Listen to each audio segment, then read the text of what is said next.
waxaa jirta marka shaqaalaha cidda xil ka qaadi karta murano badanay dhalisay maxkamadaha iyo golihii adeega waagaas dhisnaa muran ma imaanin muranka markuu yimid waxay ahayd xataa wasaaradda shaqada laba warqaday ka soo saartay xafiiska shaqaalaha maxaa la guddiga shaqaalaha rayidkaana warqadu ka soo saaray uu leeyahay cidaan golaha adeega ahayn garsoorayaasha keliya maha iyo howlwadeennada waxaa loola jeedaa gaarsiiyayaasha iyo kaaliyayaasha maxkamadaha markay shaqo ma qabtaan guud ee waxay qabtaan shaqo garsoor saas daraaddeed waxaa dhowraya golaha adeega garsoorka cidaan ahaynna kuma xadgudbi karto imtixaanaad bay sheegeen in laga qaadayo dhalinyarada awooddaas sharciba ma laha hadda inta joogta oo ismagacowday dhammaantood waxay ku magacaaban yihiin si aan waafaqsanayn sharciga say ugu magacaaban yihiin waxay ku magacaaban yihiin gole adeeg garsoor intuu soo jeediyey garsoorayaal kama dhigin golihii adeega garsoorka ma jiro marka tillaabada kale ama xalka kaloo furan haddii golihii adeega garsoorka uusan dhisnayn maxay furan wuxuu yahay dadkii magacawnaha la sii daayay ilaa laga dhisanayo qaanuunka leeyahay dadkaas ha sii wadaan hawsha ilaa gole adeeg garsoor la dhiso uu magacaabo dad kale ama iyaga laftigooda uu yidhahdo waa magacaaban yihiin marka ciddii shaqaynaysay aan shaqada ka eriyaa gole adeeg garsoorna kama mid ihi mana jiro waddankana kama shaqaynayo waxay dhalinaysaa inuusan garsoor dhalan ee garsoor golaha fulinta uu dhisanayo keliya oo waddanka ka jiro maxaa saameyn oo ka dhalan kara marka ya maxaa saameyn oo ka dhalan kara waxaa ka dhalin kara dhexdhexaadnimada inuu ka baxo taas waa kow teeda labaad garsoor oo aan lala xisaabtami karin inuu noqdo waxaa kaloo dheeri ah intaasoo kasii daran garsoor la adeegsan karo inuu noqdo waana sharci darro waxayna keenaysaa waxay violation ku tahay qodobo dastuurka ku qoran oo very clear ah oo caddaynaya garsoorka inuu madax bannaanin leeyahay inuusan ku milmin hay-adaha kale ee dastuuriga ah sida baarlamaanada iyo maxaa la dhahaa iyo golaha xukuumadda waxaa kaloo lagama maarmaana in la dhowro mabda'aas waxaa la dhowraya 60kii haddana waxaa lagama maarmaana in la dhowro lamana dhowrin dadka noocaas oo kalea marka aqbalaya in la magacaabo isagoon golo adeeg garsoor soo jeedin magacaabidda sideeda ahaan maaha madaxweynaha wax ma magacaabo wuxuu faafiyaa habraaca magacaabidda inuu waafaqsan yahay sharciyada iyo dastuurka saasuu dakareetada kusoo saaraa lacalla markay baarlamaanka u keenaan xataa mooshin u keenaan ama ay u keenaan maxaa qaraar ay soo gaareen qaraarada qaarkood ansixintooda waxay ku xiran tahay 184 cod madaxweynaha wuxuu kontroolaa inay dastuurka waafaqsan tahay markaas ka bacdi uu saxiixa uu leeyahay qaraarkaas sax waayo hadduu galo adeeg soo jeediyo madaxweynaha waa saxiixa dadka marka ciriiriga iyo vacuumka inta la dhaliyo lagu soo beegayo meesha maaha dad madax bannaan dad galo adeeg garsoor magacaabayna maaha waxaad ii sheegtaa marka waxaa shaqada laga eriyey horaan garsoorayaal digreeta madaxweynehena shaqada looga eriyey marka xaggee bay sharciga ka baalmarsan tahay arrintaas madaxweynaha waa la marin habaabiyey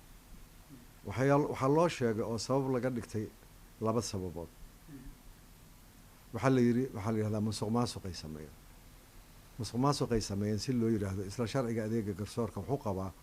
in golaha adeega garsoorka uu magacaabo guddi baara arrintaas marka lasoo xaqiijiyo wuxuu fasaxaya garsoorahaas in la xiro dacwadiisa la galo dadkana sidooda ahaan eedaysana waayo dembigaasoo gala waxaa lagu dhihi karaa markuu jiro xukun darajooyinka oo dhan soo maray oo darajada koowaad oo maxkamadda gobolka ama maxkamadda degmada tii markaas awoodda u leh maxkamadda rafcaanka la tago maxkamadda sare la tago ee uu xukunkaas dhaqan galaa qofka waxaa la dhihi karaa dembigaasaa lagu eriyey cid maxkamad la geeyo ma jirto ma khaldamo ilaaha binaadam waa khaldanaan karaa laakiin hay-addii ku qaadi lahayd waa la maqnaysiiyey maaha inay maqan tahay waxaa la kala eriyey hay-addii garsoorka 6 sano ka hor hadda sanadkii 6aad aan ku dhownaa ma la dhisi karin miya 100 qof miya baarlamaan miya 4.5 muu u baahan yahay madaxweynaha hadda jooga wuxuu ka hadlay isbortiibada shacbigu wuxuu ugu dhaartay in si sharciya lagu dhaqaayo garsoorka si cadaaladna loo sameynayo dhammaanteenna waa aaminay wuxuu i weydiistay inaan ka hadlo garsoorka iyo dhibaha ka jiro waxaan kala hadlay sidaan hadda sheegayo garsoore maaha qofuusan golo adeeg magacaabin ku xadgudub awoodeed waayo iyo jibin la jibinayo dastuurka iyagiya waxay eryaayaan dad si sharciga ku magacaaban markaasay weliba waxay ku eedeynayaan dembi aan maxkamad lagu soo caddayn taas waa kow shaqaalaha kale shaqaalo hoose lama dhaho waxaa kaloo dheeriya keliya shahaadadii koowaad ma haystaan qaaraa waxay haystaan master degree in lagu bedelo dadaan la aqoon hadda kabacdi aan weligood baran baraatikada xataa dadka qaarkood haddaad weydiiso